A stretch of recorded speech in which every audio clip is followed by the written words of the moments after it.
오늘 성경 말씀은 빌립보서 4장 10절에서 13절입니다. 오늘 본문 13절은 우리가 좋아하는 말씀들 중에 하나라고 생각합니다. 그런데 오늘 본문에서 핵심 단어는 11절에 나오는 자족입니다. 그래서 13절에서 내가 모든 것을 할 수 있다라는 것은 곧 자족할 수 있다는 말입니다. 이 빌립보서는 우리가 잘 아는 것처럼 사도 바울이 썼습니다. 감옥에서 썼습니다. 그래서 우리는 이 빌립보서를 옥중 서신 중에 하나로 분류하기도 합니다. 바울은 로마 감옥에 갇혀 언제 풀려날지 알 수 없는 불확실한 상황이었습니다. 그때 그는 결코 만족할 만한 것이 아무것도 없는 밑바닥 인생이었습니다. 그런 사도 바울이 11절에서 내가 궁핍함으로 말하는 것이 아니니라 어떠한 형편에든지 나는 자족하기를 배웠노니 라고 하였습니다. 감옥에 갇힌 상황에서 자족한다는 말이 나온다는 것은 엄청난 충격이 아닐 수 없습니다. 자족한다는 말과 더불어 빌립보서에서 많이 나오는 말이 기뻐한다라는 말입니다. 감옥에 갇혀 있는 죄수가 오히려 감옥 밖에 있는 성도들에게 주 안에서 항상 기뻐하라, 내가 다시 말하노니 기뻐하라 라고 말하고 있습니다. 사도 바울에게는 이것이 어떻게 가능할까요? 이것은 지금 우리가 깊이 생각해 보아야 할 문제입니다. 자유를 가지고 마음대로 거리로 활보하며 사는 사람보다 감옥에 갇혀있는 바울이 기뻐하라고 당당히 선포하고 있습니다. 만약 그렇다면 이 기쁨은 세상적인 기쁨이 아닐 것입니다. 어떤 환경의 지배도 받지 않고 항상 마음속에 누릴 수 있는 초월적 기쁨입니다. 사도 바울이 누렸던 이 기쁨이 바로 자족입니다. 비록 몸은 감옥에 갇혀 어둡고 칙칙하고 고통스러운 상황에 처해 있지만 스스로 만족할 줄 아는 그 마음에서부터 이 기쁨이 솟아난 것입니다. 지금 우리와 비교되지 않는 열악하고 위험한 상황에 처해 있었던 바울이 이처럼 자족하며 기뻐할 수 있었다면 우리도 이 비결을 배우면 어떤 상황에서라도 기뻐할 수 있을 것입니다. 그런데 11절에서 우리가 주목할 점이 있습니다. 그것은 자족은 배우는 것이라는 사실입니다. 자족은 가만히 있어도 자연히 얻어지는 것이 아닙니다. 배워서 얻는 것입니다.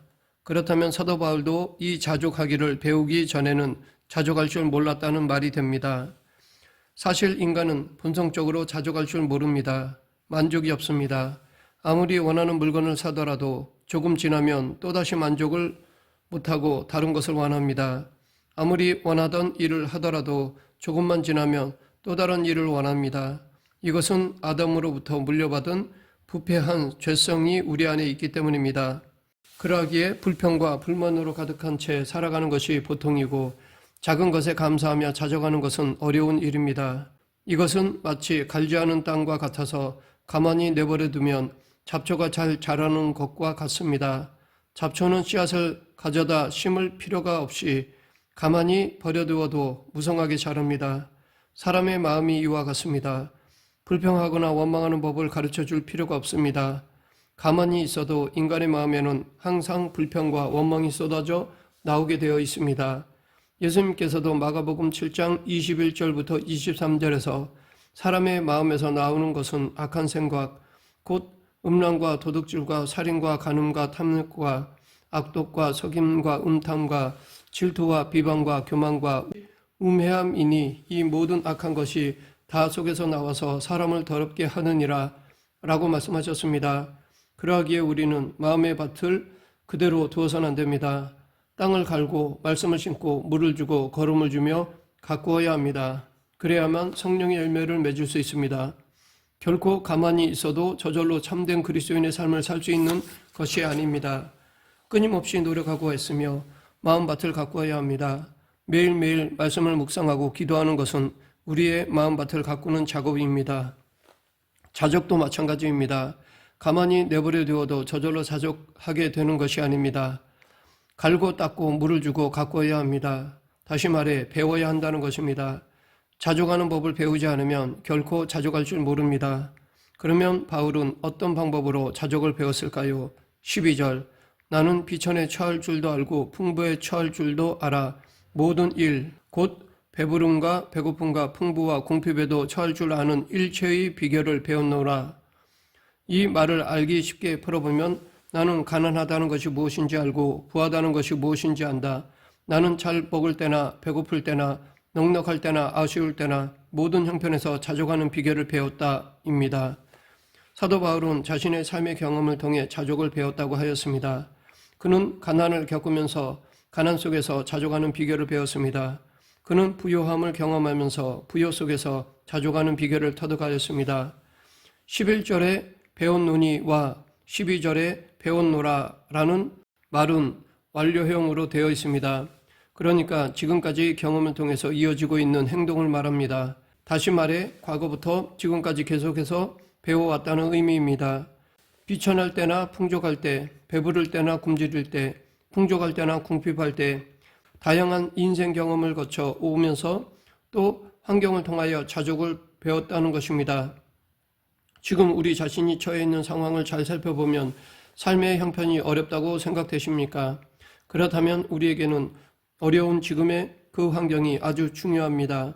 왜냐하면 바울처럼 자족할 줄 아는 법을 배울 수 있는 절호의 기회이기 때문입니다. 이 어려움은 반드시 지나갑니다. 나중엔 이런 기회가 다시 찾아오지 않을 수도 있습니다. 그러므로 지금이 자족하기를 배울 수 있는 아주 좋은 기회라고 생각하십시오. 지금 어려울 때 자족하지 못하면 나중에 일이 잘 풀려도 자족하지 못하는 사람이 될 수 있습니다. 반대로 지금 넉넉하고 편안하게 살면서도 자족하지 못하면 나중에 상황이 어려워질 때 더더욱 자족하지 못하게 됩니다.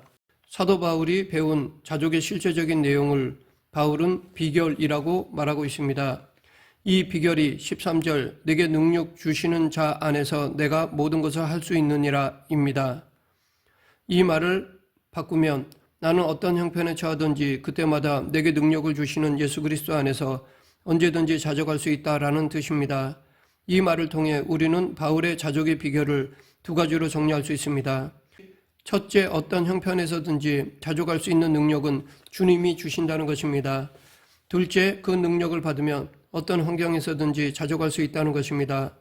바울이 말하는 비결의 핵심은 예수님의 능력입니다. 바울은 예수님이 어떤 경우에나 능력을 공급하시는 원천이 되신다는 것을 삶의 경험을 통해 알고 있었던 것입니다. 가난할 때는 그 가난에 구애받지 않고 자족할 수 있도록 주님이 자기를 강하게 하시는 것을 경험하며 배웠습니다. 반대로 부유한 형편에 처했을 때는 그 부유에 자신의 마음이 빼앗기지 않고 계속해서 복음에 집중할 수 있도록 주님께서 능력을 주시는 것을 경험하며 배웠습니다. 그러하기에 사도 바울의 말을 요약하면 자족은 사람의 힘이 아니라 오직 주님께서 주시는 힘이고 주님의 능력만 받으면 어떤 환경에서든지 자족할 수 있다는 것입니다. 그래서 13절에서 내게 능력 주시는 자 안에서라고 하였던 것입니다. 바울이 말하는 비결, 즉 예수 그리스도가 주시는 능력이 실제적으로 어떤 것인지를 보면 세 가지로 말할 수 있습니다. 첫째, 환경을 초월하는 능력입니다. 주님께서 주시는 능력의 첫 번째 모습은 환경의 노예가 되지 않는 능력입니다. 어떤 환경을 만나든지 거기에 매이지 않는 능력을 말합니다. 우리의 마음은 환경의 변화에 아주 민감하게 반응합니다. 부유하던 사람이 갑자기 가난에 닥치면 괴롭고 힘들어하는 것을 볼 수 있습니다. 아무리 믿음 좋은 사람이라도 한동안은 마음을 잡지 못합니다. 그럴 때는 기도도 잘 안 나오고 찬송도 안 나옵니다. 그런데 그처럼 암담한 상황에 놓였을 때도 이상한 힘이 자신의 내면에 일어나는 것을 느낄 때가 있습니다. 이것은 경험을 안 해본 사람은 모릅니다. 도무지 어떻게 할 수 없는 상황인데도 불구하고 이상하게 더 이상 좌절하거나 낙심하지 않고 다시 일어서야겠다는 마음이 생깁니다. 또 자기가 절대로 망하지 않을 것이라는 믿음이 생기면서 나름대로 기대를 가지고 지금의 상황을 위에서 내려다볼 수 있는 힘이 생깁니다. 이런 경험, 즉 환경을 초월해서 상황을 헤쳐나갈 수 있는 신비로운 힘, 환경의 노예가 되지 않고 오히려 그 상황을 다스리는 그런 능력, 이것이 사도 바울이 말하는 하나님의 능력입니다. 환경이 바뀔 때마다 그것을 초월하는 하나님의 능력을 체험한 대표적인 인물이 요셉이었습니다. 아버지로부터 큰 사랑을 받던 소년이 하루아침에 집을 떠나 남의 나라에 가서 노예가 되어버렸습니다. 요셉의 환경이 그처럼 힘들게 바뀌었을 때 그에게 따라다니는 말이 있습니다. 여호와께서 요셉과 함께 하심으로 라는 말입니다. 이것은 노예로서의 환경에 던져진 요셉이었지만 그 힘든 상황 속에서 하나님이 그 모든 환경에 구애받지 않고 자족할 수 있는 사람이 되도록 능력을 주셨다는 것입니다.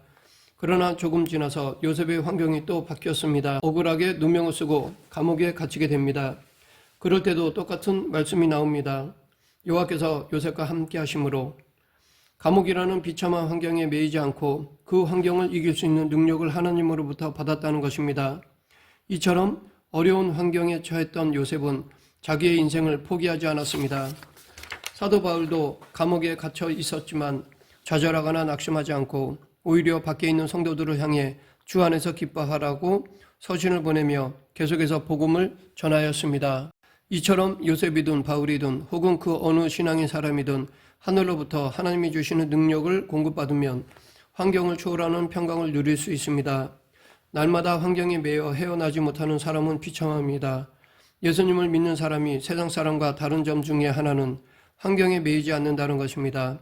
왜냐하면 예수님을 믿는 사람은 환경에 얽매이지 않기 때문입니다. 가난하든 부하든 환경을 마음대로 다루면서 살 수 있는 능력을 주님으로부터 받기 때문에 어떠한 환경도 극복할 수 있습니다. 그런데 대부분의 사람들은 환경이 바뀌면 더 나은 사람이 될 것이라고 생각합니다. 그래서 환경이 바뀌기를 바라며 기도합니다. 무엇이 되기만 하면, 어디로 가기만 하면, 이 문제만 해결이 되기만 하면 다 될 것처럼 생각합니다. 그러나 그것은 착각일 수 있습니다. 어려울 때 제대로 되기를 배우지 못한 사람은 환경이 나아진다고 해도 제대로 된 사람이 되지 못합니다. 둘째, 감사의 조건을 찾아내는 능력입니다. 하나님이 만드신 피조물은 어떤 것이든 아름다움을 가지고 있습니다. 아무리 징그럽게 생긴 벌레라도 자세히 보면 놀라운 질서와 아름다움이 있습니다. 우리가 인생을 살면서 겪는 모든 환경도 그것이 가난이든 풍요로움이든 최소한 한두 가지 이상 감사할 조건이 들어 있습니다. 그런데 그 감사할 조건은 아무에게나 발견되는 것이 아닙니다. 오직 하나님께서 능력을 주셔서 감사의 눈이 열리는 자만이 발견할 수 있습니다. 나병이라고 하면 소위 저주받은 병이라고 할 수 있습니다. 그런데 똑같은 나병 환자라도 저주가 아니라 오히려 놀라운 믿음을 보이는 경우가 있습니다. 어떤 나병 환자의 고백입니다. 세상은 참으로 공평하다고 생각합니다. 나병 환자들에게는 건강한 사람들이 갖지 못한 감사의 조건이 있습니다. 그들에게도 웃음이 있고 만족이 있습니다. 어떤 면에서는 그들이 건강한 사람들보다 더 행복할지 모릅니다. 그들은 생에 대한 탐욕을 다 버린 사람들이고 마음을 완전히 비운 사람들입니다. 그러하기에 그들에게는 마음을 비우지 못한 건강한 사람들이 못 보는 행복과 만족이 있습니다. 그래서 오늘도 기뻐하고 찬송하는 것입니다. 감사는 멀리 있는 것이 아닙니다. 감사의 조건은 가까운 데 있습니다. 찾기만 하면 감사할 수 있고 감사하게 되면 자족할 수 있습니다. 아무리 환경이 어려워도 그 속에서 감사할 조건이 있습니다. 우리는 그것을 찾아야 합니다. 환경이 나아지면 감사하겠다고 하는 사람은 그것을 찾을 수 없습니다. 늘 똑같은 상황에서 반복적인 생활이기에 감사할 것이 없다고 하는 사람도 감사 조건을 찾을 수 없습니다. 없어서가 아니라 마음이 닫혀 있기에 찾지 못하는 것입니다. 우리는 예수님 안에서 이 감사의 조건을 찾을 수 있는 것입니다. 이 감사의 조건을 찾으면 어떤 환경에서도 자족할 수 있습니다. 셋째, 우리를 도우시는 주님을 바라보는 능력입니다. 즉 어떤 환경에서든 자기를 돕는 분은 예수 그리스도라는 사실을 확신하는 능력입니다.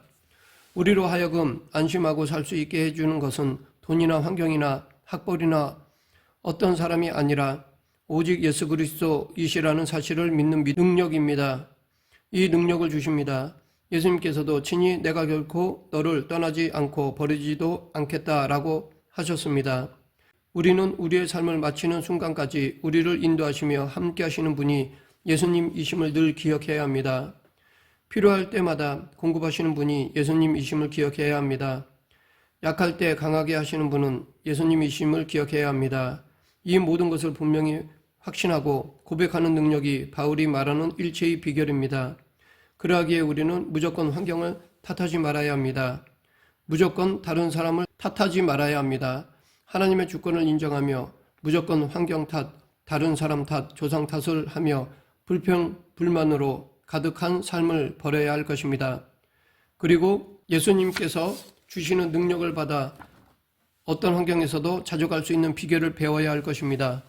그래서 지금 주어진 환경에서 최대의 기쁨을 누리는 사람이 되어야 할 것입니다. 말씀을 맺겠습니다. 사도 바울은 어떤 상황과 환경에서도 자족하는 비결을 배웠습니다. 그 비결은 바로 내게 능력 주시는 자 안에서입니다. 즉 예수 그리스도 안에서입니다. 우리도 예수님 안에서 살아갈 때 어떤 상황이나 환경에 얽매이지 않을 수 있습니다. 그 어떤 상황이나 환경을 극복할 수 있습니다. 더 나아가 모든 지각에 뛰어난 하나님의 평강을 누릴 수 있습니다. 우리 모두 예수님 안에 거하며 이 모든 은혜를 누리는 성도가 되길 간절히 축원합니다. 기도하겠습니다. 생사와 화복을 주관하시는 하나님 아버지, 이 세상은 하나님의 다스림에 있음을 기억하며 어떤 상황 속에서도 예수님 안에서 감사하며 자족할 수 있게 하시고 더더욱 열심히 극복하는 그리스도인이 되게 하여 주시옵소서. 예수님 이름으로 기도드립니다. 아멘.